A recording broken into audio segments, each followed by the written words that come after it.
Our working group is the PROs in MS Clinical Management work group, which focuses on the use of PROs in the clinical care setting.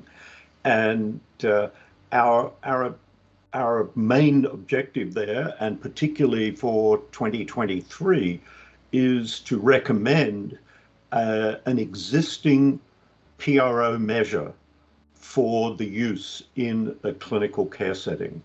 I am one of 3 co-leaders of the clinical management work group.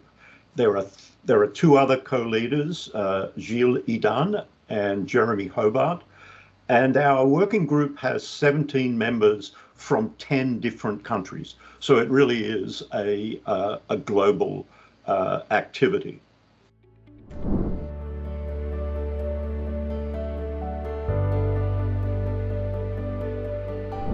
So in the past 3 years, we spent quite a lot of time discussing what were the requirements for patient-reported outcomes to be used in the clinical setting. One of the clear messages was that the collection and use of patient-reported outcomes should enhance the encounter between a clinician, a physician, and a person with MS. Another realization in the discussions was that it's probably not as important to select a specific measure of symptoms, disabilities, and quality of life issues that are experienced by a person with MS, because there are a number of already available PRO measures that probably would qualify. The major challenge is overcoming the cultural and logistic barriers to the actual use of the information in a clinical care setting. And I would just preface that by saying multiple sclerosis is a disorder where people experience a wide range of symptoms. Very few of those symptoms, like fatigue, depression, anxiety, stigma, for example, can be assessed in a clinical setting. They have to be reported by the patient. And the situation currently with the pressures on the healthcare system is that the approach to collecting that information is usually a physician or other clinician asking a patient, "How have you been since the last time I saw you?" And unfortunately, there isn't enough time to gain all the information. The person at that moment may not remember everything that's been troubling them. And so it's a very inadequate situation for really truly personalized healthcare. And by introducing a formal collection of symptoms, disabilities, and quality of life issues into the clinical care setting, physicians and patients can then talk about those specific things that are troubling them, and care or treatments can be developed. So that discussion has been a very important part of the last few years. In addition, in the last year, we decided to find out what has been reported already about the use of PRO measures in a clinical care setting. So we contracted with a very well-known group that is very experienced in patient-reported outcomes to do a literature survey of the collection and use of PROs, specifically in the clinical care setting. And that literature review was reported in October of this year, of the past year, 2022. And the results were a little disappointing, meaning that there was not much of an extensive literature on the collection of use of PROs in the clinical care setting, which only highlights the importance of our working group. But there were some uses in the clinical care setting, and so we have something rather modest to build upon.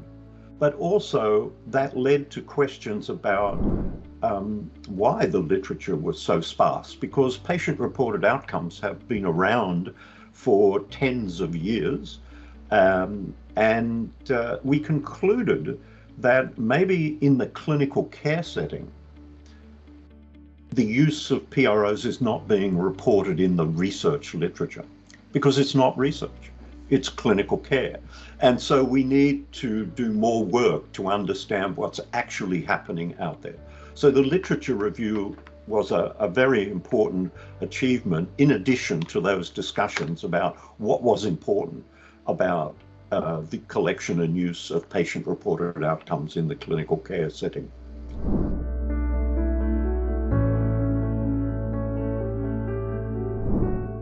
Well, the final result will be that we make a recommendation or recommendations of PRO measures to be used in a clinical care setting, and that focuses on existing PRO measures, of which I just mentioned. There are quite a few that probably qualify. But another thing that we discussed in the early days of our working group was that there may not be one PRO measure that satisfies all purposes.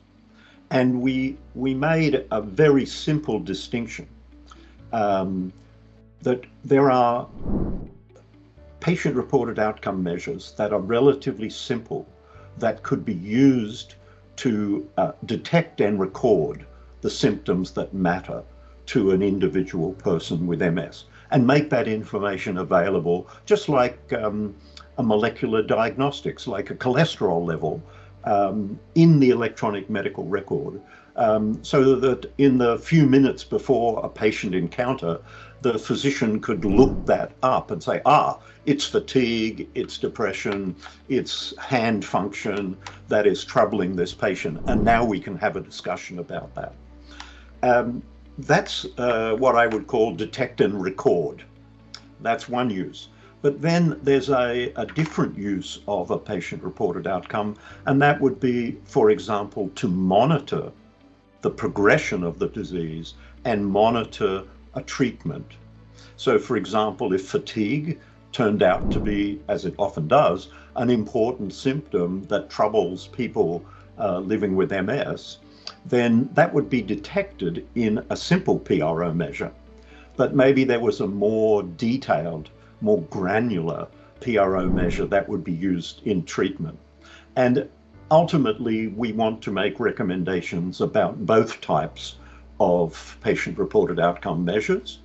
But in 2023, our work group is considering focusing just on a simple measure to detect and record symptoms. Because we feel like we need something now or very soon to approach the logistic and cultural barriers. And the longer we try and focus on the perfect PRO measure for all purposes, the more difficult it will be, or we will be delaying the addressing of many of the key questions, that some of which are educational, education of physicians, education of patients, getting the information from an app, for example, or a piece of paper into an electronic medical record. You know, there's a well-oiled machine for molecular diagnostics to get into electronic medical records. But at the moment, there's no well-oiled machine for patient-reported outcomes, however they're collected. And so I think that we have a very clear near-term goal, which is to make a selection of a simple PRO measure to record the symptoms that trouble a patient. And then we will use that to address some of these cultural and logistic barriers, while we are also looking at PRO measures that might be useful for monitoring progression and monitoring treatment.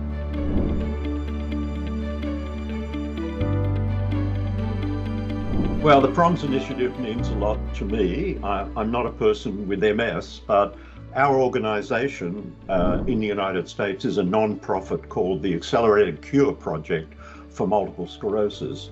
whose goal is to improve healthcare, and quality of life for people with MS by connecting those affected by MS with caregivers and clinicians and researchers, and to work together to accelerate innovation, which certainly would be under the umbrella of introducing PROs into clinical care, but also to accelerate research and the application of new knowledge.